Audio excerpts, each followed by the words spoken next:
Здравствуйте, дорогие друзья! Я очень рада приветствовать вас на моем канале. Сегодня я показываю, рассказываю рецепт очень-очень вкусного крема Рафаэлло со вкусом всеми любимых конфет Рафаэлло. Этим кремом можно наполнять торты, украшать капкейки, наполнять пирожные, то есть он держит форму. Миндаль я посыпаю потом сверху, то есть здесь вы видите, что из кондитерского мешка, из насадки можно им вот сделать вот такой рисунок даже. Что же нам для этого понадобится? Сливки, сыр маскарпоне, сыр сливочный, кокосовая стружка, миндальный орех обжаренный, сгущенное молоко, ванильный сахар и белый шоколад. Взбивать я ставлю сливки очень хорошо охлажденные. Здесь у меня 500 мл сливок. Вообще эта порция крема, она большая, то есть на большой где-то 3-килограммовый торт. В описании будет именно эта пропорция дана, в описании под видео. Если вам нужна более маленькая пропорция, пожалуйста, делайте ее вдвое меньше, чем я вот вам сейчас озвучиваю. Эти ингредиенты молочные, которые у нас маскарпоне сыр и сыр сливочный, так же как и сливки, должны быть очень хорошо охлаждены для этого рецепта. Сгущенное молоко можно не охлаждать. Вот сливочный сыр 300 грамм у нас здесь, такой консистенции, 23% жирности у нас. Кокосовая стружка 100 грамм и 100 грамм миндаля и 50 грамм. Вот так вот потерла я на крупной терке белого шоколада предварительно. Сразу хочу сказать про миндаль.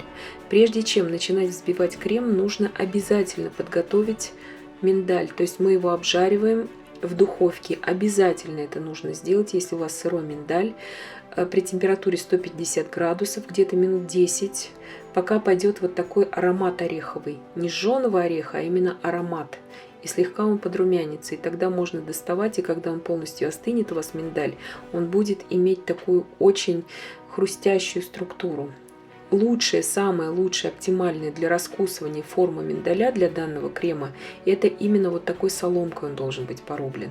То есть если вы не можете в магазине купить вот такую соломку, то есть вы можете сразу крупный миндаль крупным ножом кухонным порубить вот на такие палочки, на такую соломку. Здесь у нас в Германии можно купить вот такой мандельнгештифт, это называется, то есть продается буквально в каждом магазине. Сыр у меня девочки из Германии часто спрашивают, что у меня за сливочный сыр, самый обычный фриш-кейзе и обычный маскарпоне, который везде продается. То есть здесь этот рецепт я уже несколько лет назад вывела сама. Раньше, сколько бы я ни пробовала тортов в итальянских кафе, у нас здесь их полно в Германии, то есть кафе-мороженое, какие-то пиццерии, всегда дается тирамису торт, всегда дается капучино и Рафаэлло. И всегда меня не устраивало именно в Рафаэлло, что очень много маскарпоне вот на вкус.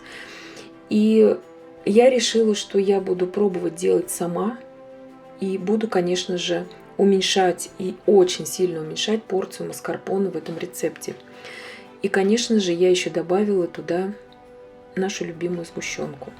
И мне кажется, сгущенным молоком очень вкусно. Сколько раз я пробовала у итальянцев, видела, никогда я не встречала, чтобы были вафли добавлены в торт. Может быть, мне не попадалось, но вафли я тоже не добавляю никогда в Рафаэлло. Вместо вафель у меня идет очень хорошо обжаренный именно соломкой порубленный миндаль. Про кокос хочу сразу сказать. Кокосовую стружку берите обязательно, чтобы кокос источал такой очень нежный кокосовый аромат. Потому что если кокос, бывают такие вот пачки продаются, где нет никакого запаха, такой кокос невозможно использовать для этого крема. Эффекта не будет никакого, крем будет невкусный. Поэтому обязательно обратите внимание на орехи.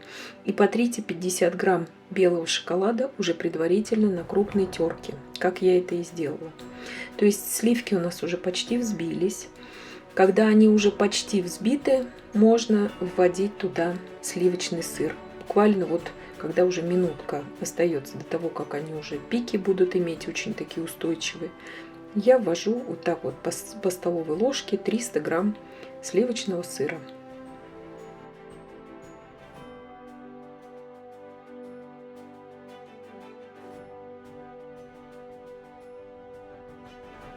еще раз повторяюсь, что эту порцию крема я показываю на большой торт, а в описании будет полное описание, там можете просто ополовинить эту рецептуру.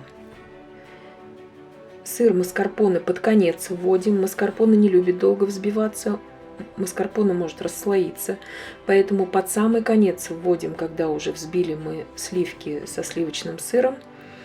Тоже ложками я ввожу и буквально, может быть, минутку я там его взбиваю и хватит, потому что маскарпоне сыр такой непредсказуемый.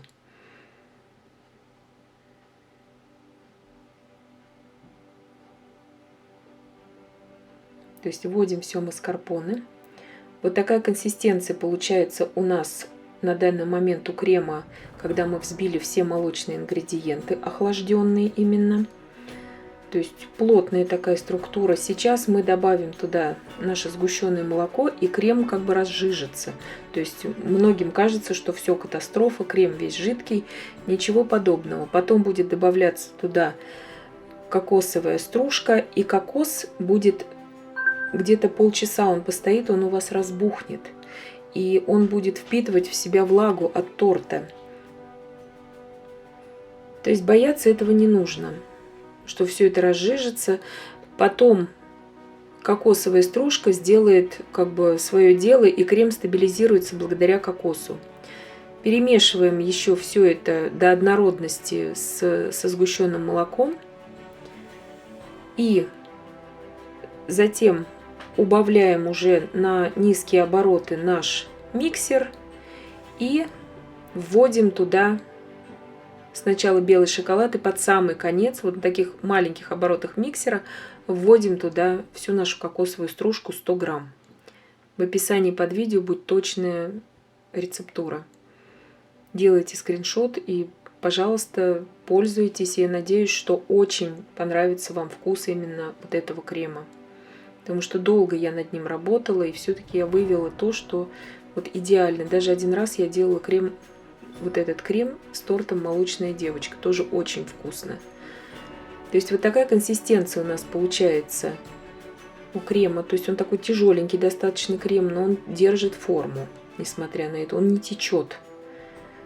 То есть вот из насадки я показываю, как можно капкейк вот так же украсить.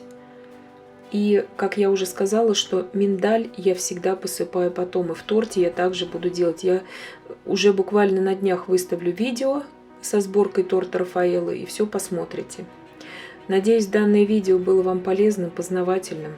Ставьте лайки, пишите комментарии, подписывайтесь на мой канал, нажимайте на колокольчик, чтобы не пропускать выходы новых моих видео. Я всем желаю успехов и до встречи в новых видео.